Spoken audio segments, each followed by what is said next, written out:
Welcome to the CFG Game Cast, episode number 150, a weekly podcast created by gamers and streamers alike to discuss the latest gaming topics from the previous week. We stream a new episode on Fridays and release it on podcast services like Apple, Google Podcasts, Stitcher Radio, Podbean, and so much more. So show us some love. Give us a follow, a like, a comment, what have you on any podcast services out there, or go to our main website, confreaksandgeeks.com, to not miss an episode. I am Mr. CFG Games himself, Davis Green, and with me today are my two awesome co-hosts. I got Lex in the second seat. What is going on, my cyborg? Oh, just been crazy busy. I haven't been streaming. It seems like a theme lately. Dealing with some personal stuff. But I've nonstop. I can't stop playing Dreamlight Valley. It is not like Animal Crossing, which I'm so happy because I hate when your stuff dies or it goes bad and this and that. Like, no. It's got a storyline and I am absolutely loving it. And then, just been babysitting on the side and going to doctor's appointments per usual. Just been busy. Yeah, it sucks. It's like missing out. Actually, I have a question for you because you're probably the best, sure. The best to answer this. So, we're hitting October. Literally, it's the last day of October. Yeah. So, what is I'm looking for a scary game to stream. Okay. What should I play? Oh, well, if you haven't played, oh God, what is it called? I'm looking at my screen to see if I can find it. Don't give me any noirish, weird, something that will okay. I was one, for instance, one I had in mind was playing The Quarry. I think I might be able to tolerate The Quarry. I think that would definitely be on the list. I'd say Quarry. Faith, it's 8-bit. They have Faith 1 and Chapter 2 out. The third chapter is not out, but it's a single player. It's 8-bit horror. It's done so freaking well. There's multiple endings.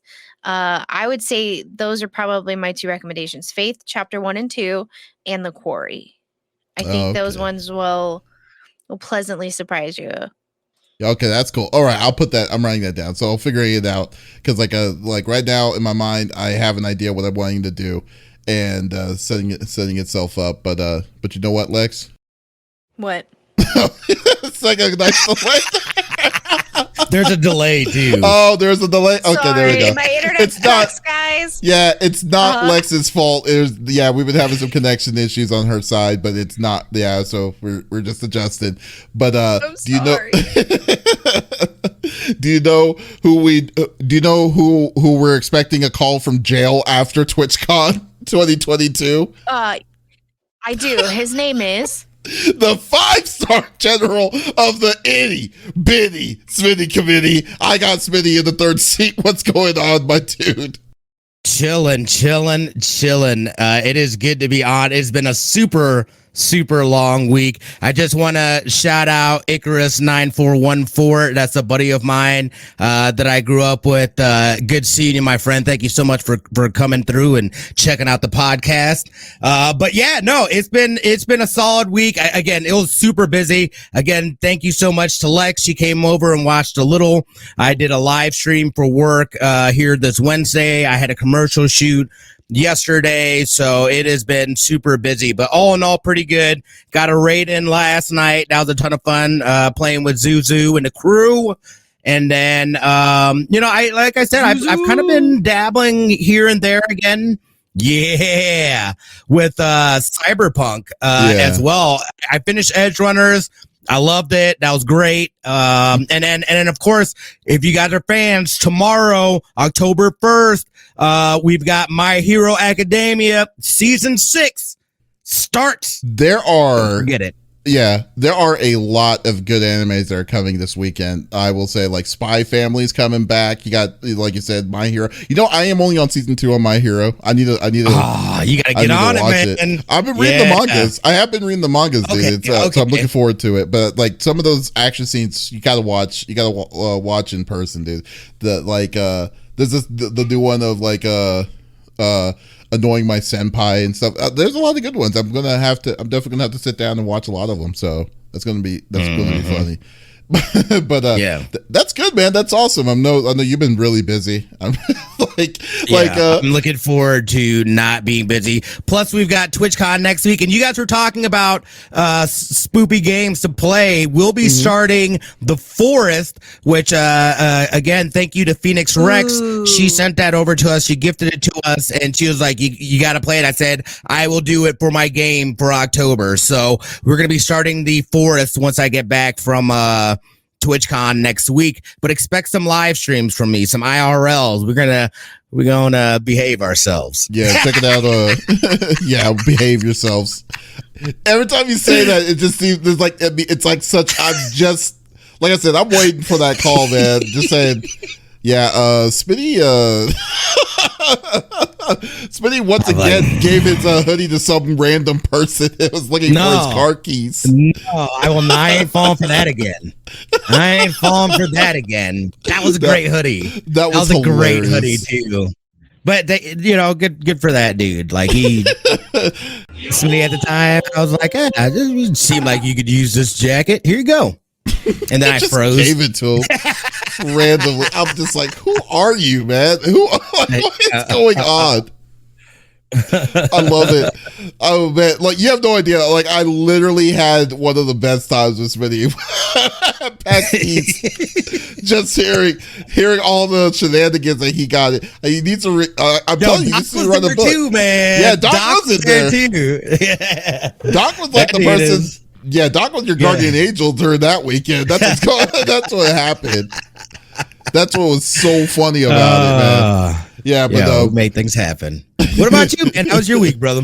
Oh man, it's just been busy too. As you can see, I've been taking down some stuff, getting ready to finally get out of this place. So I don't know when everything will come completely down and stuff. Hopefully there's not going to be a downtime when I get my internet at the new spot or not, because that would drive me crazy to not have anything. but yeah, so it's been going pretty good. It's been going pretty steady.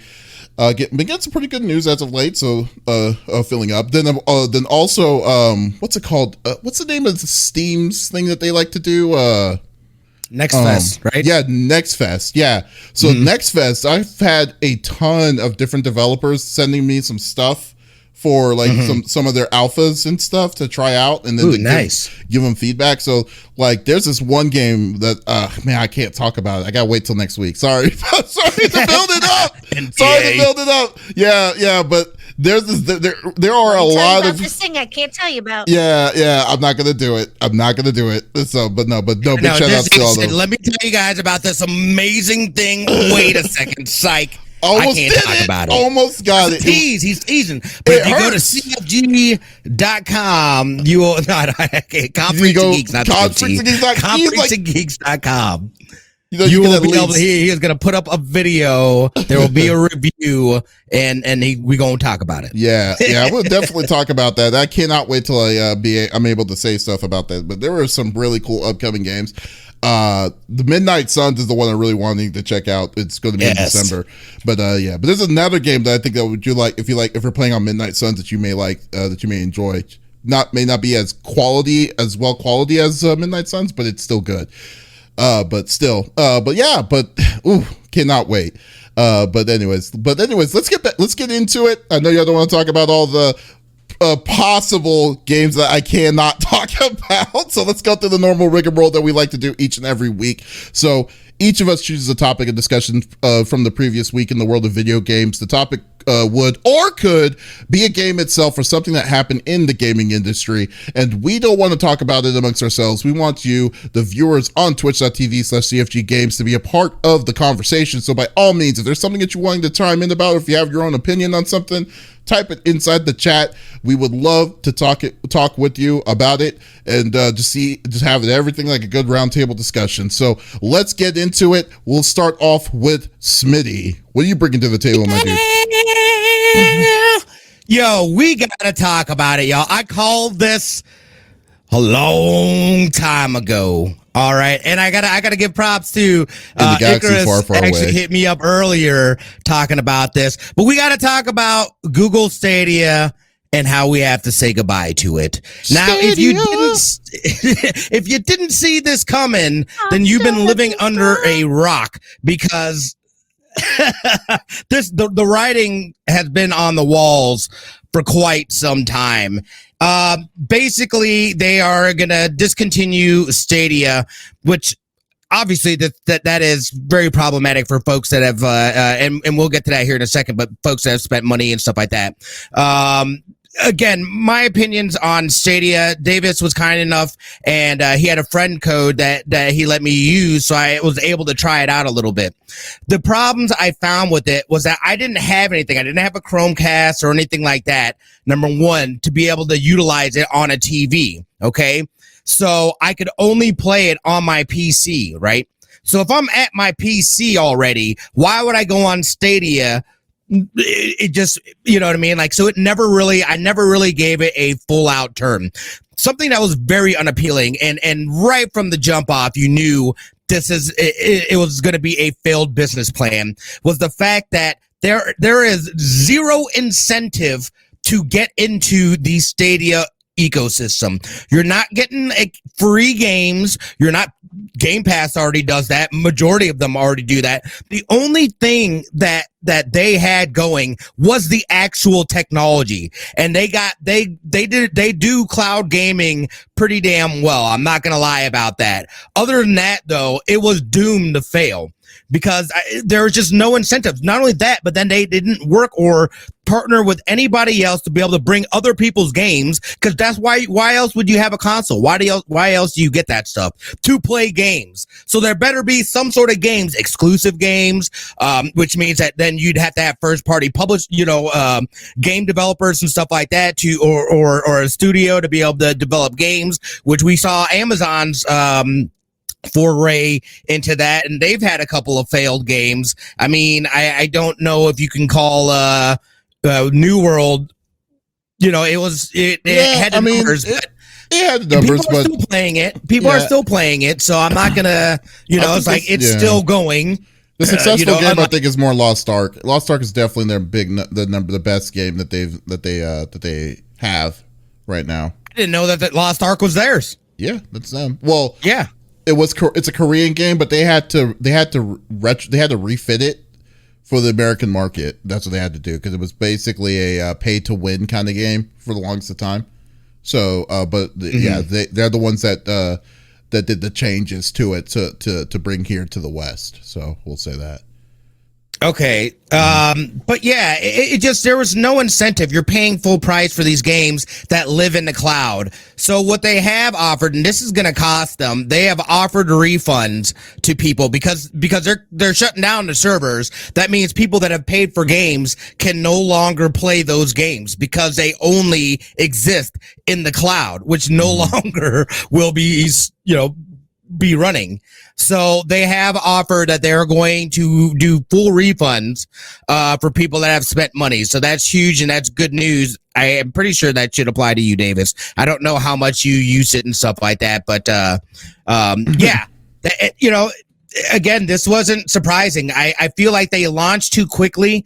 They were trying to be that first one to come out, because you saw, after that, other cloud services and stuff like that. You have Amazon Luna. You've got GeForce Now. Steam has one. You got Game Pass and Microsoft doing things.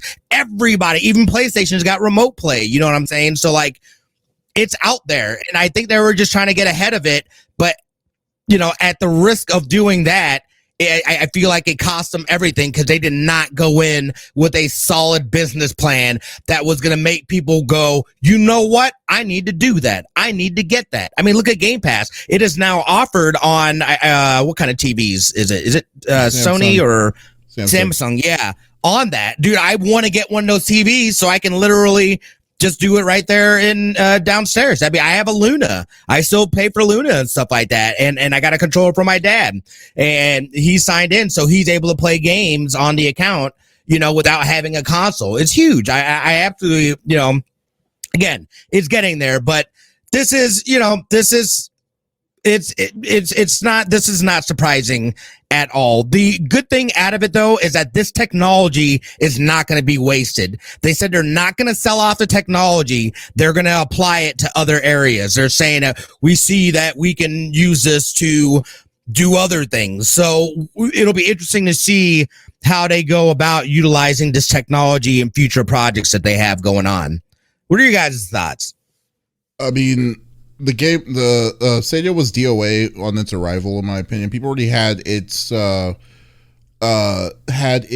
their opinions, their own personal opinions on it, because technically what sucked was that they were the first during the time when it was released. There was no like Luna didn't exist, GeForce Now didn't exist, even like what's called Xbox's version didn't exist either. So like they were the ones. So how Stadia kind of came into it, I think they tried to hit high and they tried to hit hard and try to hit fast.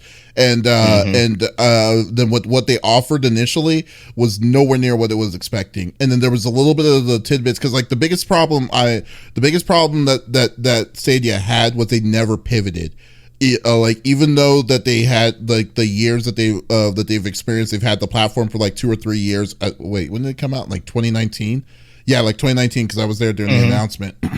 That they never really changed their course, even though they were stuck to the course when they knew they had issues with it. Like I think the biggest issue that really hurt them was their encoding, because their encoding was proprietary, which really, which sucks, because that means that games and stuff won't be able, like they have to fit it onto their specific system in a specific way that only the Stadia's servers would be able to read it. Because they didn't use the normal, the universal encoding that every other game used, essentially, which is crazy. But the only reason why they did that was because they were trying to keep to encode faster, to cause that, like that cloud services, to the reaction times and the delay. They thought that would be better, but in reality it hurt them. And because what made it worse was that because you're using a special encoder, you're going to have to keep the price up on that stuff, because it's not so games that you bought, or the games that came out 60 like months, years ago to move to Stadia, are not going to be $20 or $30. They'd be $50-$60. So like so it would be impossible to compete with like, oh well, they're only selling this for $20 here, why am I going to charge $60 on just the cloud service version of that? So so there's like those are really bad like things. And plus they didn't even have infrastructure for gaming initially when they came in. So they didn't even have like they were literally trying to start from the top without figuring it all out beforehand. So they were doomed to fail, essentially. But like I still gave it benefits of the doubt. I just wanted to see how, like, I mean, the idea of having full cloud gaming that didn't have a necessary system, all you have is a controller and a Google Chromecast. I found that fascinating. I definitely wanted to try it out, so I did. I picked up the collector's edition, the one with the Midnight, the Destiny, and had the Destiny 2 upgrade and stuff like that. So I paid for that. I paid for all of that, and I did. I'm not sorry for it. It played all right for the most part. And I believe I only bought one game on it, and that was Darksiders Genesis. Darksiders Genesis.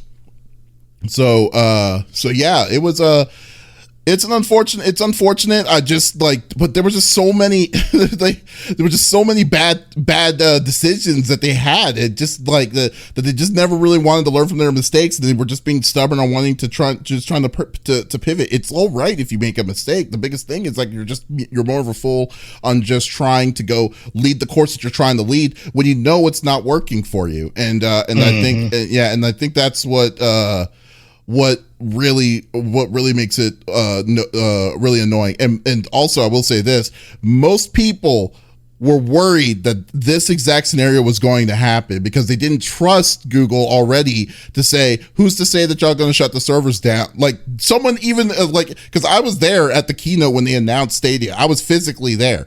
And they were saying, what is it? So what are you going to do if y'all decide to shut the servers down and just say you're done with Stadia, because like y'all don't usually keep things in long periods of time. They were like saying, "Oh, we won't do that. We definitely won't do that." So Icarus says, "Was Genesis a good game?" Sorry. I thought you said, "Was Genesis a good name?" It's like, you know what? In retrospect, no, it wasn't. Genesis is a good game though.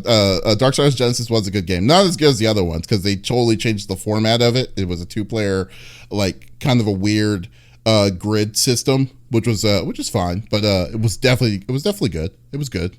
But yeah, so I mean, it's like Stadia definitely was incredibly underwhelming. Definitely nowhere near as good as the other ones that you could experience. I mean, Luna is just basically like when it came out, Luna just destroyed it like initially. Yeah. So I mean, even GeForce Now and that stuff, they all had a better like, ooh, I want to try this out, or I want to try this out than Stadia and trying to pay for it. And they said that so the servers are going to run until January of 2023. That's when they'll be shut down. So actually, what are your thoughts, Lex? They sent me an email on that. Hold on, let's see if we can find it. Oh, good. Here's your refund.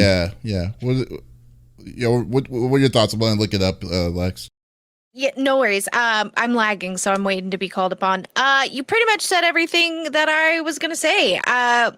When we originally had talked about it, November of 2019, it sounded like a great idea. We were wary, for obvious reasons. And if I recall, games weren't even same day release on the Stadia, correct? Like they had like a 6-month wait period on certain games.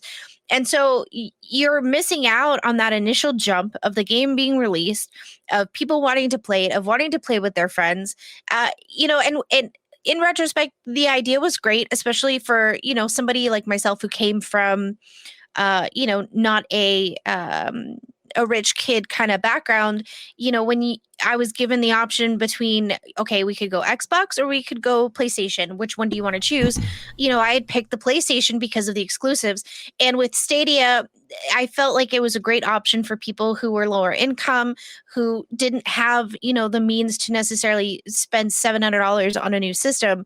But again, like you said, they made so many mistakes, and instead of fixing those mistakes, they just continued pushing on, and now we're here, right? And they said this would never happen, and now we're here. And I think, they say they're going to buy back stuff, but are they really? I'm curious about how that's going to play out. I don't know. It was a great idea, and I just don't think it was executed properly. Their marketing for it was awful. And I think if you're going to be coming out with essentially a version of a system, right, your marketing needs to be on point. Their marketing sucked. And it also, how do you market that though? Like there's nothing to market there. I mean, you know what I mean? Like I agree.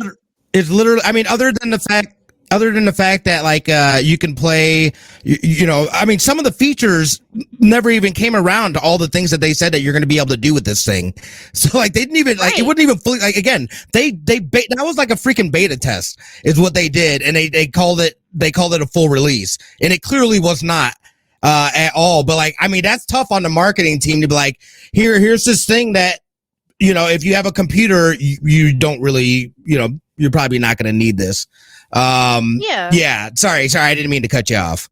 No, you're totally fine. I also, as a Samsung TV owner, setting up Google products with the TV is not as easy as they made it seem, and I knew that was going to be a huge issue. I can't tell you. Every time I've had a Samsung TV, the pixels burn out every single time. And the little Google thumb drives never correctly. The whole thing was a shit show, to be frank. I knew that end was going to be a lot. There was going to be a lot of difficulty on that end as well. It's a Google Chromecast. It's so easy. I doubt it. I doubt that it was that easy. I hated my Samsung I've had that TVs, bad of an experience with my Samsung. My Samsung wasn't that bad. I think you just had a bad experience. My Fire Sticks always got destroyed. I don't know what it was. But yeah, I've had 6 Samsung TVs and I can tell you where they are. They are currently in my garage right now, ready for the trash can. Because I always have issues with them. But again, it was a great idea. It was executed poorly. And I think, in the long run, this was going to happen. And other cloud services just outdid them. They outdid what they created and set out to create. And they went, to court and all of this for all of this stuff. And it didn't even end up doing anything. And you're right. They didn't come out with features that they said they were going to come out with that made it more unique. And so I think, the wait times for getting to play games and all of that really destroyed their systems. Yeah, I mean, like I found the email, by the way. Well, the whole thing, like, with Stadia was like, I knew it was going to be kind of a shit show, but I wanted to still give it benefits of the doubt, though. Remember, I was the most open on wanting to try this out of the three of us. I was like, no way, dude. I was like, absolutely. I was like, why? Yeah. Well, yeah, because it's like, at the time it was new technology, because essentially, like I said, essentially this was the first out of the gate to figure out like how this worked. And I was like, oh, I'm fascinated how this works because it uses cloud stuff. And I work with I work on AWS cloud stuff all the time. So I found it very fascinating to say, oh, you're going to put gaming, like 100% gaming on the cloud, and then trying to get like lossless connectivity between and lagless thing. I was like, wow, okay. I was kind of going full nerd mode when I heard about all this. So I was like very interested in wanting to check it out, and I did. But then some of the simple stuff like, oh, you have to have a Google phone to play on Stadia, or a specific version, like not a Google phone, but you had to have a Google branded phone. So like it had to have been like, like the Pixel. Sure. It has to be like a Google Pixel initially, and it was like that for several months. Then they're like, oh, you can only use the Stadia controller, but not like, remember they were also advertising that it was going to be used. You can use whatever controller you want that's plugged into your computer. Right. And stuff that was like 5. No, it did, but it took 8 months to do it and stuff. But like and stuff, and the delay, because the biggest thing was lag between the lag input delay with the controller to what you were seeing on your controller was really bad initially, but eventually they fixed it. Which took a bit, but they eventually fixed it, and it worked, and it was working. So eventually, like if you waited a year, you kind of got, I would say, 40% of the experience that they were initially promising. But the biggest thing that they completely lied about, in my opinion, was 4K connection on quality games. I was like, how are they gonna? I was like, no way. Yeah, no way. That one they did technically did, but they kind of shortcutted some of it, like the 1440p or the upscale on the Cyberpunk, because apparently Cyberpunk was the second best way behind the PC was to play it on Stadia, apparently, from what I've heard, but I never gave it a shot.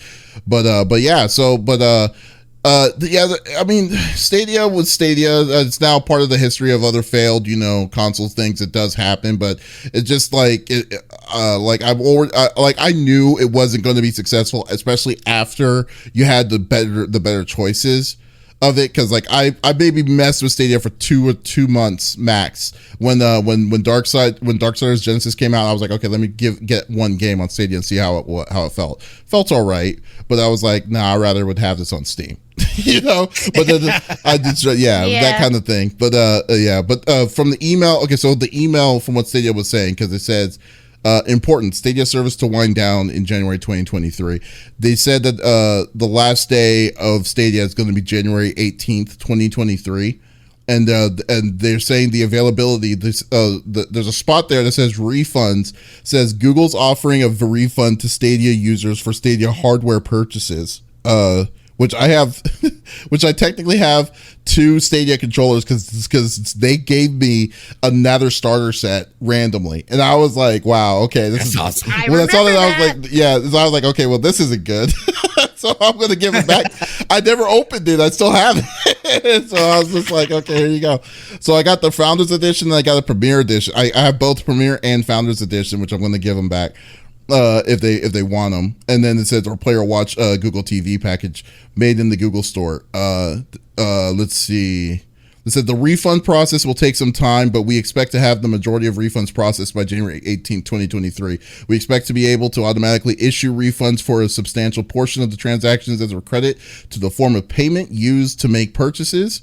For purchases that we are not able to automatically refund, you will receive an email with details on how to obtain your refund. So I guess they're essentially going to automatically give people refunds for the initial ones. Yeah, but then and then if you don't get that email, then you can send they'll send the paperwork. But like we'll see, I'll see it to believe it, because I think that's way too nice. I mean, but to be honest with you, the money that people bought on this thing cannot possibly ruin Google. This is like a drop in the bucket. Google Stadia Google Stadia is a giant tax break for Google. That's all it is in my opinion.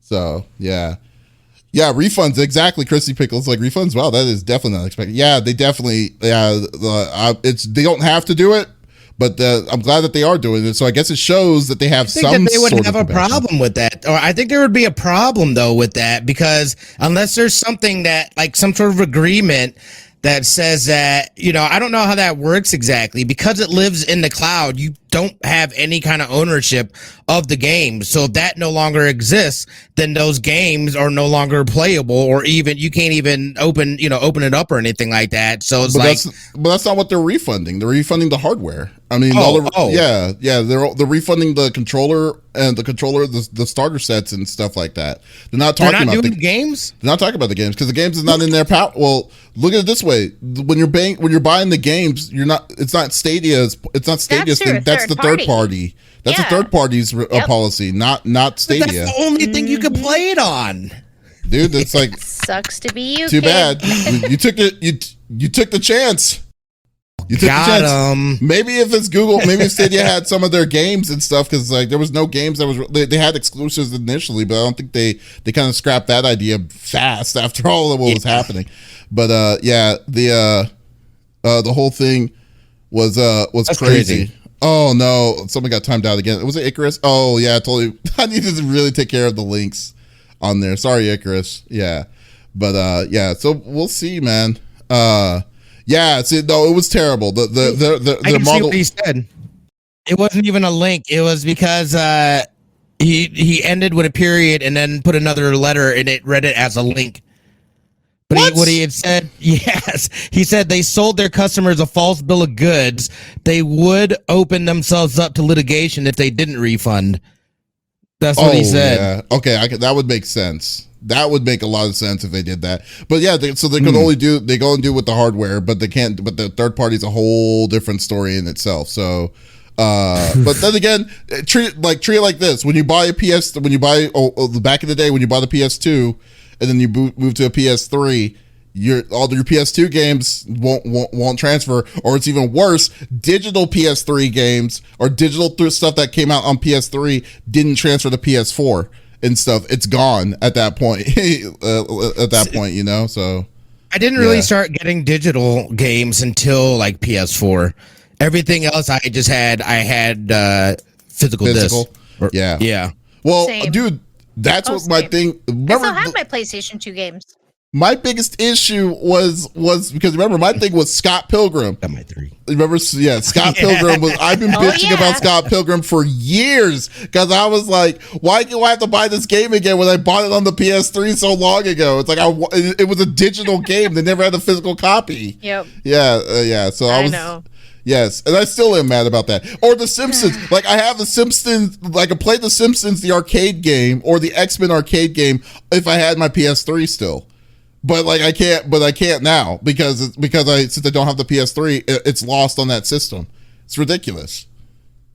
Yeah, so anyways. Yeah. So, I don't feel sorry for Stadia. Stadia had a crappy product, but hopefully people will learn from its mistakes, which I'm sure they already did with with all the extra ones that happened. So that's good. But so there you go. So Google do better. Google do better. Yeah.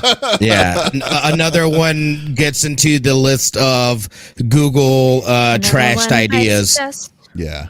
Another one bites. Yeah. Mm-hmm. Icarus, I'm so sorry. I will fix this stupid thing from shut this down with chat bot in stream elements, so I'll take care of that. I do apologize. But as for the good topic, so it's but let's go over to my topic, the real topic. Whoa. Well, yeah, there we go. Yeah, I'm just kidding. My topic is about E3, because I'm probably, out of the three of us, I'm the most hyped about it, because I love going to events, and I love having stuff to do, and love to work at events and stuff like that, because it's cool talking directly to the folks and stuff and things, like have an idea, have a plan, and just go out and have some fun along the way. So as everyone know, E3 was canceled this year because of the pandemic that happened earlier, and there was a lot of back issues, which they probably don't want to talk about, but E3 had a lot of issues with vendors on the backside of it, which they probably felt that, it's easier just to not do the event itself as a whole. So that's what they did. They canceled it this year and decided to wait and see what their other options are. Earlier, about 2 months ago, they announced that ReedPop, the people who do New York Comic Con, PAX East, PAX West, all these other ones, Star Wars Celebration, is going to be running E3 next year, 2023, which is a great thing. E3 has ReedPop is a very, very well organized event organizer, so I definitely have my faith in it. But the biggest question was, how is the format of E3? Because the past couple of years, I have been nonstop complaining, and I don't mean to be on the soapbox about this, but E3 is a trade show, not a convention in my eyes. It should be. It's meant to bring people within the industry to get better, closer looks, to talk to each other easier and stuff. But then in the last 4 years or so, 4 or 5 years, E3 was trying to cater more to the public, to make a general public. And when the second they did that, they lost Microsoft, they lost Sony, they lost Nintendo, the big three. EA does their outside job, an outside thing right outside of the place, but they don't have a spot inside the building anymore, because they assumed that big vendors wasn't having the same kind of experience that they wanted.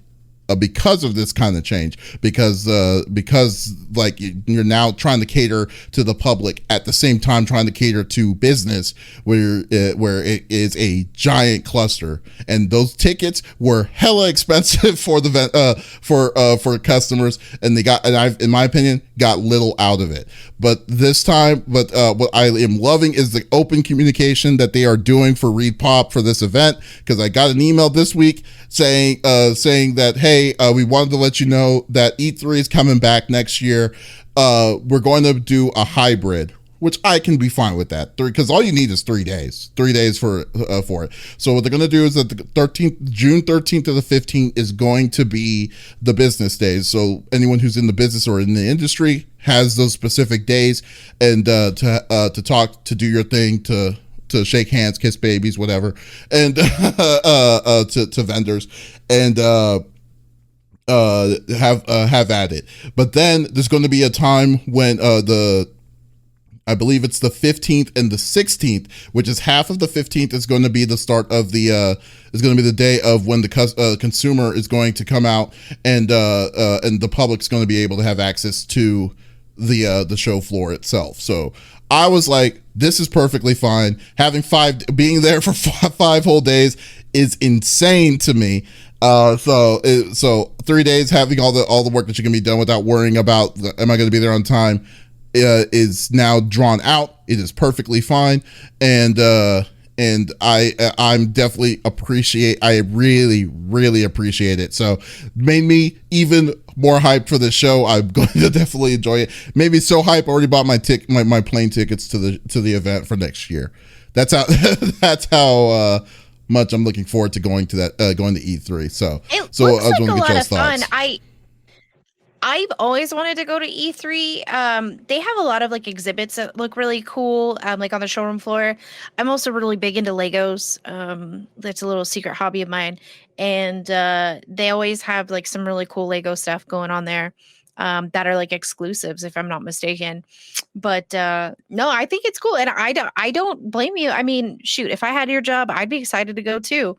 It looks like a lot of fun. And again, like as far as, and we've talked about this before, as far as like all of the shows and the conventions, E3 would be the one that, if I could choose to go, that would be the one that I would choose. I've always enjoyed E3, and I like, their presentations are always really good. I feel like they're always on it as far as with their presentations. There's never like a lull. They're really good about, the videos that they show are intriguing and engaging, and it gets the audience excited for those games and for those products. And I've always enjoyed E3 as far as, gaming conventions go. Keep this in mind. It's not, but here's this is the one thing. It's not really a gaming convention. I mean, it really isn't a gaming convention. I know. It's, that's the one thing I really, I won't say it's going to make me upset, but it's more like on the fact that like now how E3 is going to be like, it's more for the certain AAA titles, but it's mostly for the indie levels now, because since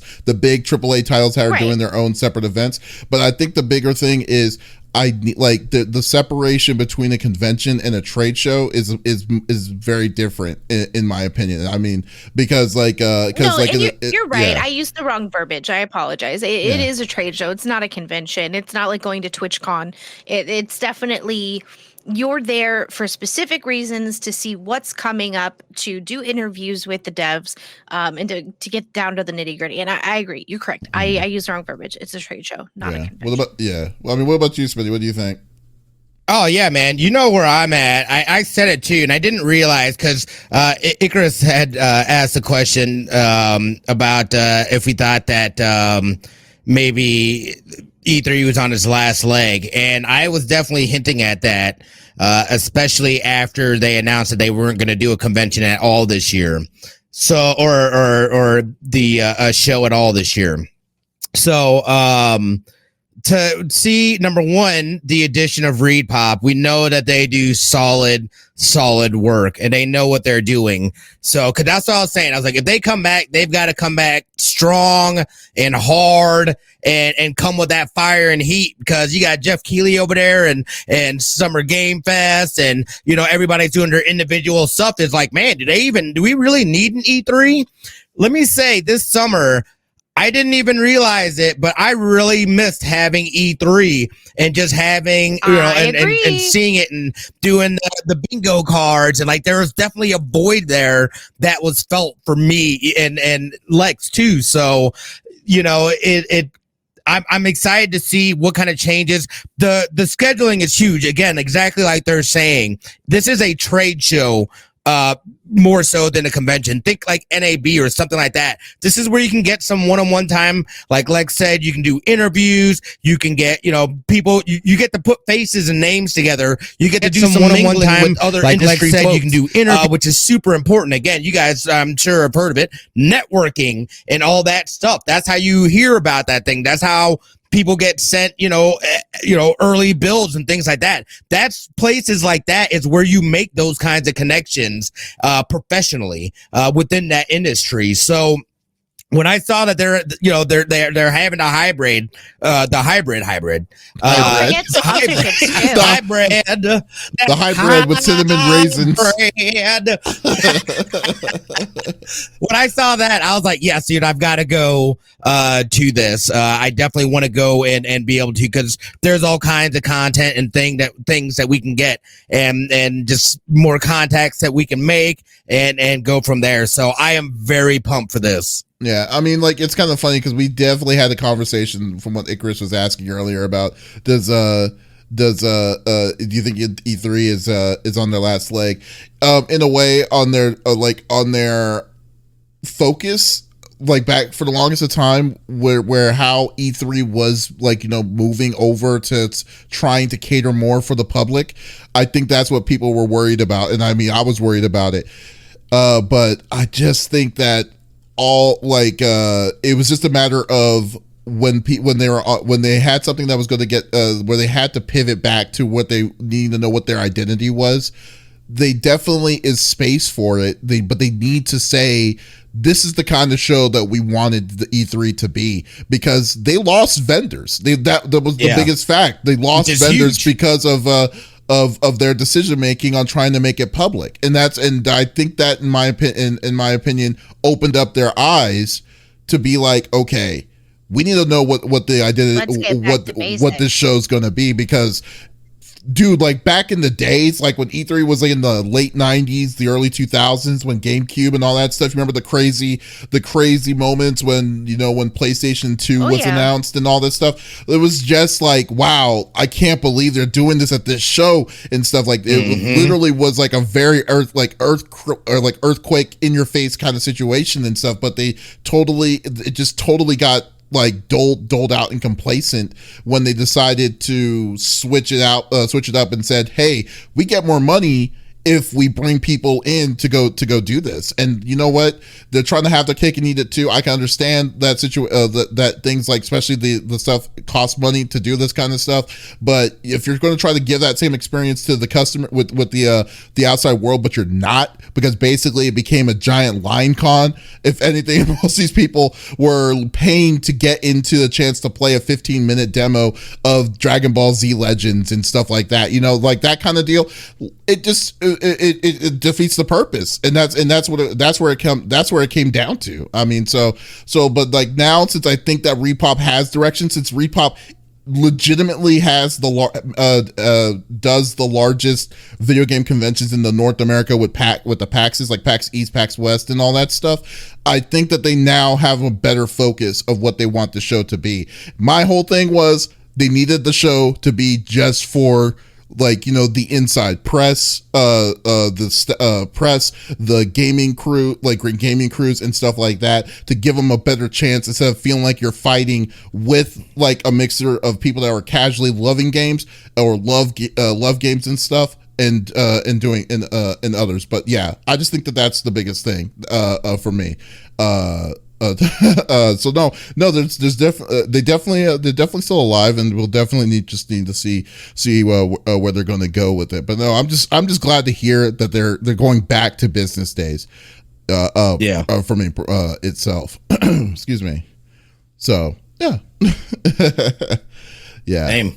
Lex, like you said, it's your turn. What are you bringing? Well, guys, Activision is going after some cheat makers. So Call of Duty, it's a game. I don't know if you've ever heard of it. I know it's not that big, especially in the States. It's a very small game. I said with sarcasm. But there is a German-based company called EO, which stands for Engine Owning. They created a cheat maker program for Call of Duty.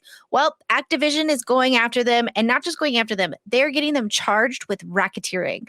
If you don't know, racketeering is not an easy charge to get. I mean, that's a profit well beyond our life means, right? So to get a RICO violation, we're talking, they made huge profits, possibly in the millions.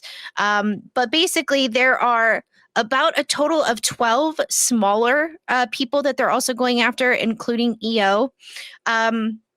And what's going to happen is they're trying to get them basically ported here because they're in Germany, France, and elsewhere. They're trying to get them brought to the US so that they can then get them on charges of racketeering. So what does that mean? Great question. Let me tell you. Basically, they created this program. Then they would sell it in bulk to other people who would then turn around and sell it to your basic Call of Duty player. And it's basically like money laundering on top of that. So there were 3 masterminds behind it. Valentine Rick, his mother, Regina Rick. Yeah, when we talk about sitting in a basement playing video games at your mom's house, she was sitting behind him doing the books for him. So basically, they sell. Opie, stop it. They sold it to a bunch of smaller people who would then distribute the cheats for Call of Duty. And what's going to happen is they're probably going to do lots of jail time, because I believe if you get a RICO charge, it's at least 20 years.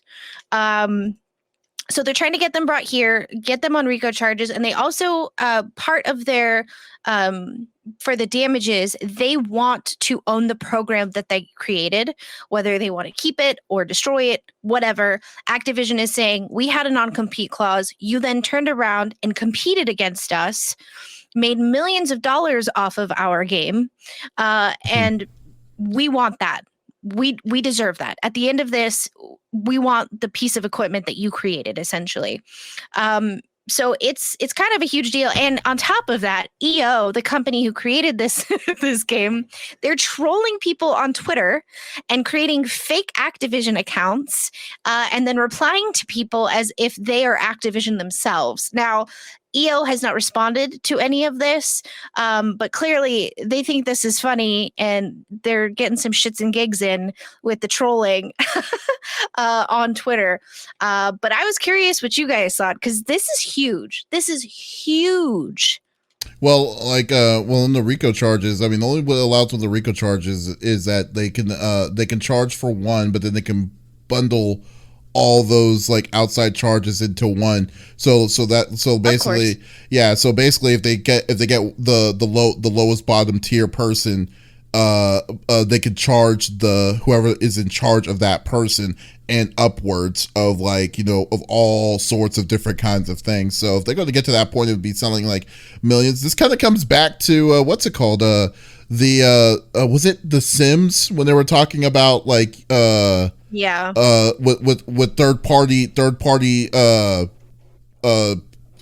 outside patches and stuff, but then they were selling them and things like they kind of were like, they didn't care, but The Sims didn't care, but it seems like Call of Duty surely does. I mean, it's in their thing, right? It is very different, though. So The Sims, they seem to more or less want people to create things for their program that you can then purchase through someone's Patreon or whatever, right? So let's say I'm playing The Sims and Smitty creates like a whole wardrobe that I want. I go to his Patreon, I pay for it, I then can use it in The Sims. This is different. This is a whole system to cheat, which, if I'm not mistaken, big players have been accused of cheating with this program in the past, but they couldn't necessarily prove it. So this kind of is different. So they're not just making money off of the game, like if you were a third party making like costumes or whatever off Sims or hairstyles.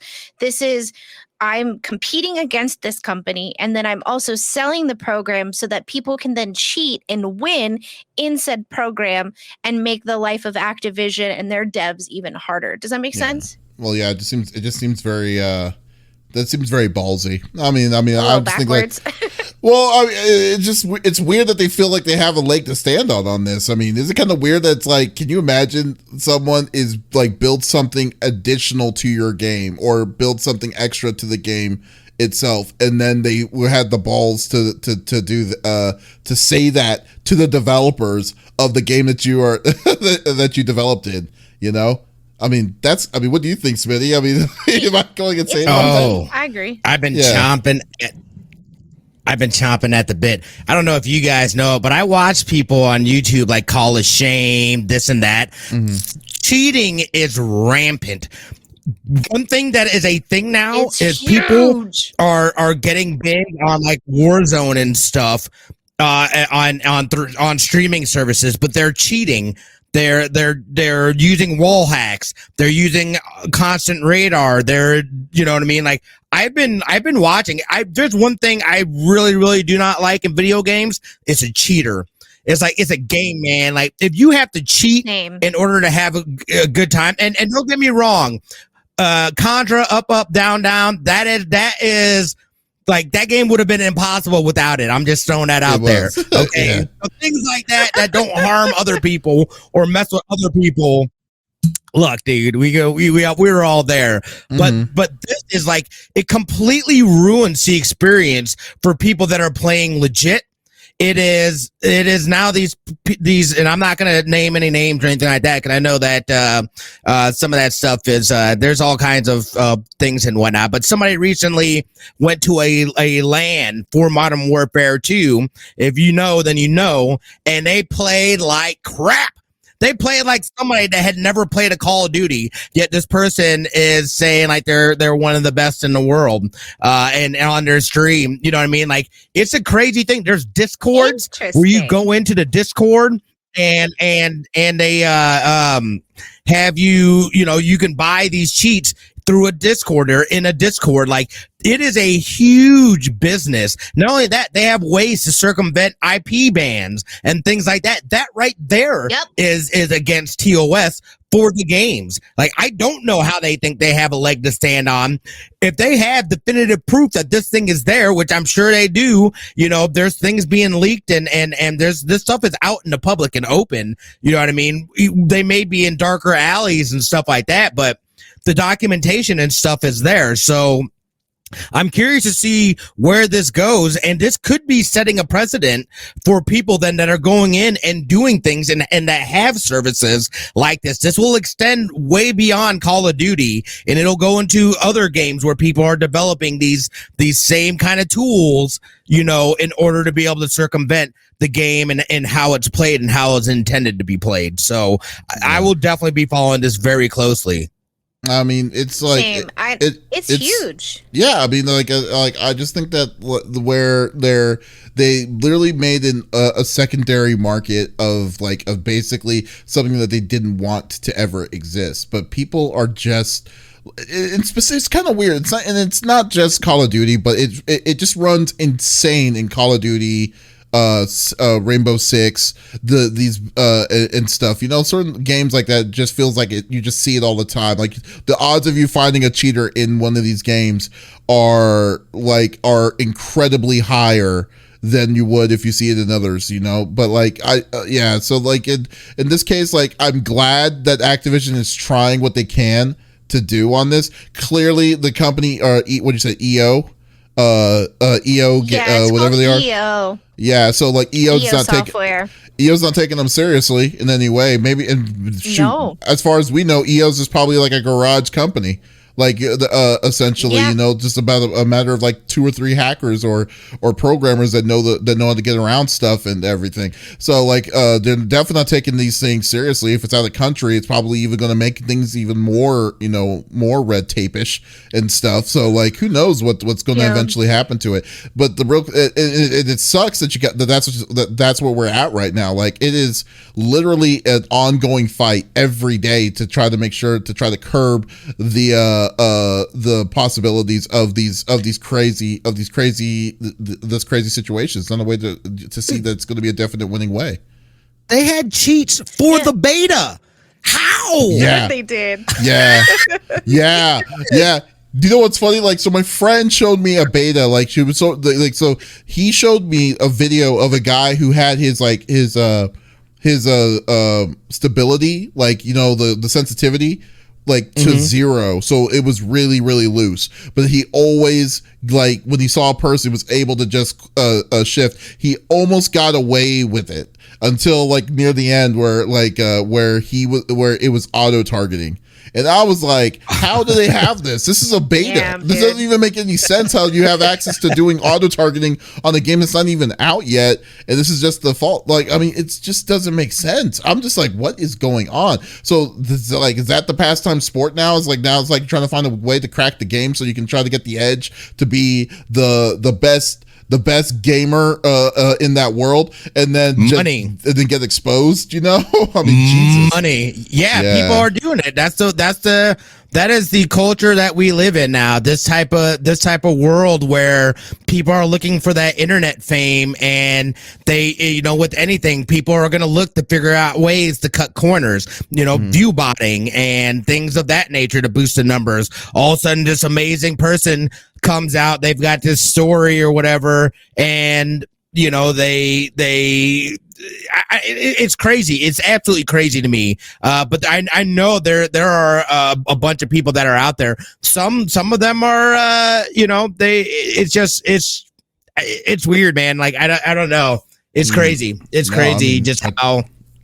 Yeah, and how they're able to do it so quickly too. Mm-hmm. They were all of a sudden how do you come out with cheats in a beta? I don't know.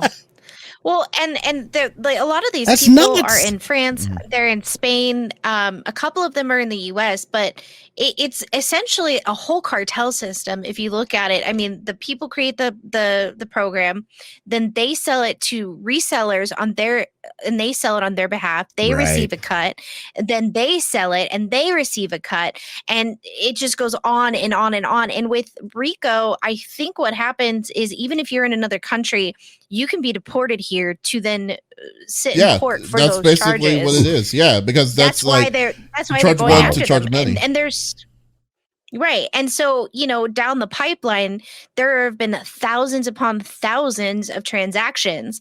And so it's kind of a big deal. And I'm interested where this goes. I mean, between this and the phasmophobia stuff that's popped up, I'm sitting on the edge of my seat just waiting for more information, I like what D Knight says. He's like, I'm glad to be retired from COD at this point. And I mean, like, yeah, the last COD I played seriously was the original Modern Warfare 2. So definitely go with that. Icarus 9414 says maybe we need to bring back LAN parties for gaming. I was like, that's just a good idea in itself too. I would love. See, now in this day and age that we have our wireless connections are faster than what we ever had back in the day when LAN parties was big. So like now you don't even need to have really, or unless if you want the classic LAN party experience was to bring your computer from your house to your other friend's house, and then you just have you have a hub connected all together while you're eating Doritos 3D and some Mountain Dew and stuff. Then we'll be all set.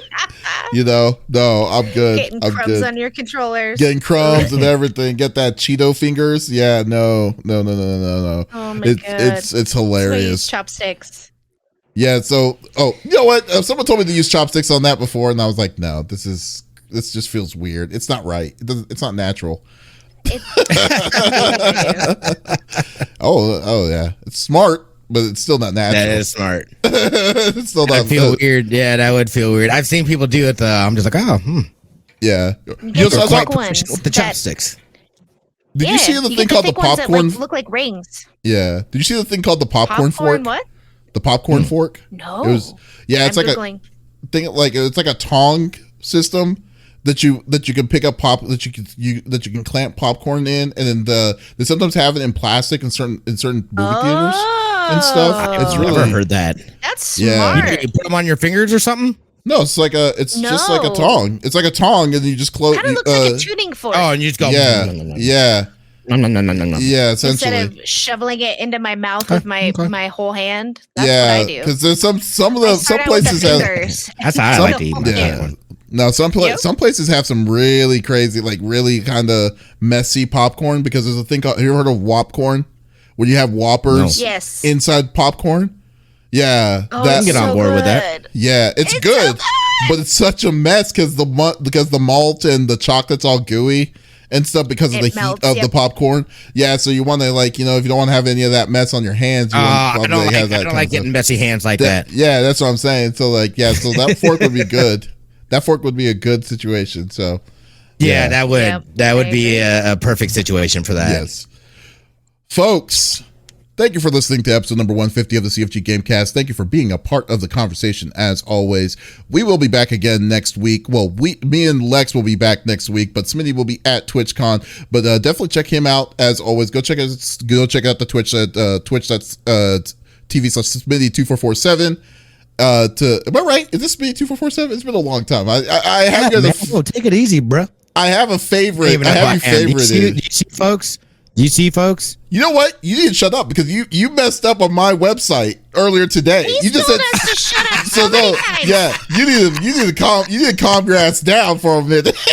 Wow. For pointing that finger at me. Wow. Touche. Yeah. Touche. You started it. I did bip the website. Yeah, you did. Yes, you did. Don't think I wasn't listening because I was listening. Yeah, go check him out on Twitch, Smitty.2447 next week on the live feed for him on his Twitch if you want to go check out TwitchCon if you're not going. But in the meantime, Lex and I will be holding down the fort with a special guest next week. for the wait, I went blank for the next episode. Jesus. Just guys, but if you didn't miss this episode, that is okay. Go. We will release this out on Mondays at the beginning of each and every week on Monday mornings on all podcast services like Apple, Google Podcasts, Stitcher Radio. All of them are out there, so it's absolutely no reason to miss out on all sexy voices. Ooh. Oh boy. I was just waiting to see if that delay was still there. But guys, you can always check that out. Yeah, or go to our main website, confreaksandgeeks.com, to check out the awesome content that we like to provide. So once again, this is Davis, Lex, and Smitty signing off. Y'all, take it easy. Bye.